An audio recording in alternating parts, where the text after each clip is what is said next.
59,000 शिक्षक भर्ती मामला सुप्रीम कोर्ट में आज नहीं हो सकी सुनवाई, नहीं हुई तारीख की घोषणा।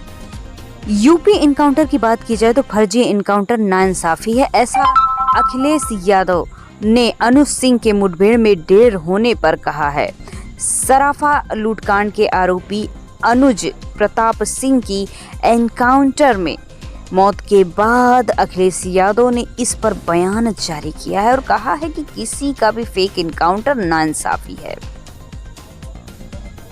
सुल्तानपुर सराफा लूट कांड के आरोपी अनुज प्रताप सिंह के पुलिस मुठभेड़ में मारे जाने के बाद मचे विवाद पर सपा अध्यक्ष अखिलेश यादव ने बयान दिया। उन्होंने कहा है कि सबसे कमजोर लोग ही इनकाउंटर में मारे जाते हैं और उन पर ये नाइंसाफी है। उन्होंने एक्स पर बयान जारी किया, कहा सबसे कमजोर लोग इनकाउंटर को अपनी शक्ति बनाते हैं क्योंकि ये फर्जी इनकाउंटर है। हिंसा और रक्त से उत्तर प्रदेश की छवि को धूमिल करना उत्तर प्रदेश के भविष्य के विरुद्ध एक षड्यंत्र है। आज के सत्ताधारी जानते हैं कि वो भविष्य में फिर कभी नहीं चुने जाएंगे, इसलिए जाते जाते यूपी के ऐसे हालात बना के जा रहे हैं।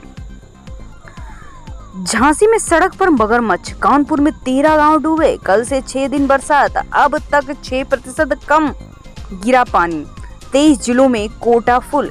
यूपी में पिछले दिनों की बारिश से नदियां उफान पर बनी है, 21 जिलों में बाढ़ जैसे हालात है। कानपुर में पांडु नदी का पानी 13 गांव में घुस गया है, 15,000 लोग बाढ़ की चपेट में हैं, 1,000 बीघा फसलें बर्बाद हो गई हैं, लोगों के घरों में 2 फीट पानी भर चुका है। झांसी में सड़क पर मगरमच्छ दिखाई दे रहे हैं, लेकिन वन विभाग की टीम के पहुंचने से पहले ही नाले में चला गया।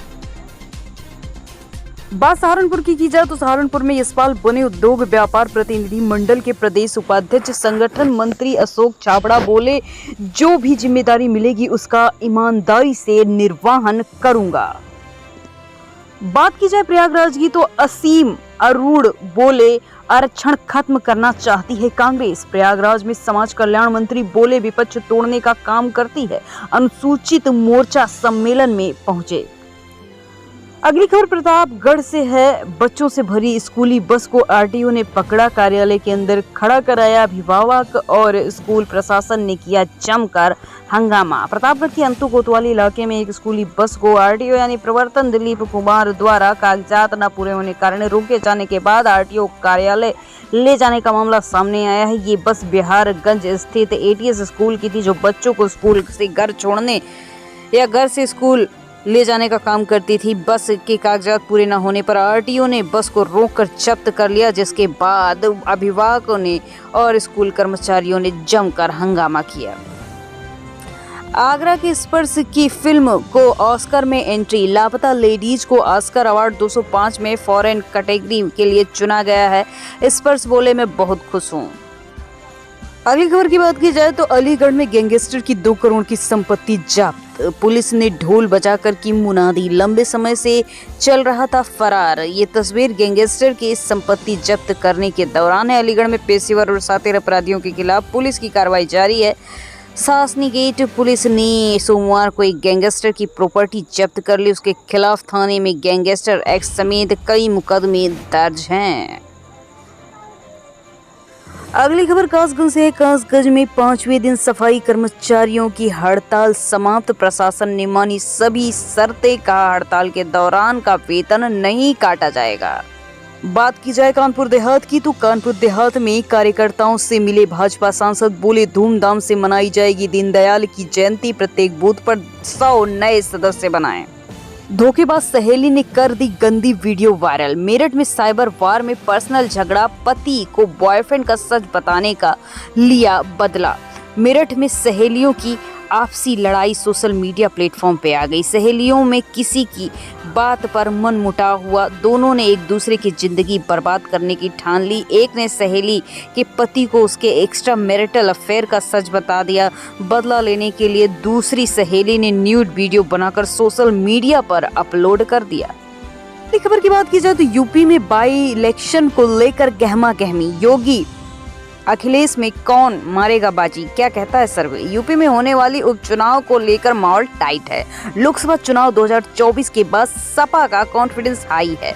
दूसरी तरफ यूपी में लोकसभा चुनाव में झटका खाने वाली भाजपा ने उपचुनाव के लिए कमर भी कस ली है। देश में जब महाराष्ट्र विधानसभा चुनाव होंगे तब संभवतः यूपी में 10 विधानसभा सीटों पर वोटिंग होगी। यूपी में होने वाले उपचुनाव को लेकर माहौल टाइट है। लोकसभा चुनाव 2024 के बाद सपा का कॉन्फिडेंस और हाई हो चुका है। पार्टी प्रमुख अखिलेश का दावा है कि वो उपचुनाव में 10 की 10 सीटों पर फतह हासिल करेंगे। दूसरी तरफ यूपी में लोकसभा चुनाव में झटका खाने वाले भाजपा ने भी उपचुनाव के लिए कमर कस ली है। मालूम हो तो आने वाले टाइम में कुछ ऐसा देखने को मिलेगा जो आपको रोमांचित जरूर करेगा। बात की जाए सुल्तानपुर की, तो सुल्तानपुर में जो डकैती का मामला सामने आया है उसमें बैंक ऑफ महाराष्ट्र में डकैती डालने गुजरात गया था अनुज इस तरह एसटीएफ के निशाने पर आ पहुंचा। अमेठी के जानापुर क्षेत्र के मोहनगंज निवासी अनुज के खिलाफ एनकाउंटर के पहले 3 मुकदमे दर्ज थे, लेकिन गौर करने वाली बात यह है कि 3 में से 2 केस डकैती के थे। अगली खबर की बात की जाए तो गोंडा के विधायक बहनोई को पीटा, फॉर्च्यूनर से कुचलने का किया प्रयास, भाजपा नेता पर एफआईआर। यूपी के गोंडा जिले में विधायक को बहनोई से पीटने का मामला सामने आया है। इस मामले में एक भाजपा नेता सहित 7 लोगों पर एफआईआर दर्ज किया गया। अगली खबर की बात की जाए तो संभल में भेड़िए की दहशत, दादी की गोद में 2 माह के बच्चे को उठा ले गया। दीवार फांदते समय मासूम गिरा, कंबल ले गया। कुह फतेहगढ़ के गांव दियोरा खास की मिलक में जंगली जानवर मासूम को उठा ले गया। दीवार फांदते बच्चा गिर गया और लपेटे में कंबल के साथ जानवर यानी भेड़िया उसे उठा ले गया। भेड़िए की दहशत अब भी जोरों पे है। यूपी शंकराचार्य ने भाजपा को घेरा, बोले गौ हत्या व गौमांस के निर्यात पर पाबंदी न लगाकर हिंदुओं के साथ धोखा किया गया है। स्वामी अविमुक्तेश्वर नंद सरस्वती ने गौ हत्या और गौमांस के निर्यात के मुद्दे पर भाजपा को घेरा। उन्होंने कहा कि देश में गौ हत्या बंद होने तक चुप नहीं बैठेंगे। यूपी इनकाउंटर की बात की जाए तो फर्जी इनकाउंटर नाइंसाफी है, ऐसा अखिलेश यादव ने अनुज सिंह के मुठभेड़ में ढेर होने पर कहा है। सराफा लूटकांड के आरोपी अनुज प्रताप सिंह की एनकाउंटर में मौत के बाद अखिलेश यादव ने इस पर बयान जारी किया है और कहा है कि किसी का भी फेक इनकाउंटर नाइंसाफी है। सुल्तानपुर सराफा लूट कांड के आरोपी अनुज प्रताप सिंह के पुलिस मुठभेड़ में मारे जाने के बाद मचे विवाद पर सपा अध्यक्ष अखिलेश यादव ने बयान दिया। उन्होंने कहा है कि सबसे कमजोर लोग ही इनकाउंटर में मारे जाते हैं और उन पर ये नाइंसाफी है। उन्होंने एक्स पर बयान जारी किया, कहा सबसे कमजोर लोग इनकाउंटर को अपनी शक्ति बनाते हैं क्योंकि ये फर्जी इनकाउंटर है। हिंसा और रक्त से उत्तर प्रदेश की छवि को धूमिल करना उत्तर प्रदेश के भविष्य के विरुद्ध एक षड्यंत्र है। आज के सत्ताधारी जानते हैं कि वो भविष्य में फिर कभी नहीं चुने जाएंगे, इसलिए जाते जाते यूपी के ऐसे हालात बना के जा रहे हैं। वहीं आगरा की बात की जाए तो बारिश से फसल बर्बाद, डीएपी की हुई कालाबाजारी, भकियू ने कलेक्ट्रेट में किया प्रदर्शन। ताज नगरी में बारिश से फसल बर्बाद हो गई है, डीएपी की कालाबाजारी हो गई है। भकियू ने किसान को मुआवजा दिलाने के लिए कलेक्ट्रेट में प्रदर्शन किया है। मिर्जापुर में बोले सीएम योगी, विकास में बैरियर बन रहा है विपक्ष, माफिया का राज हुआ अंत, दी 665 करोड़ की सौगात।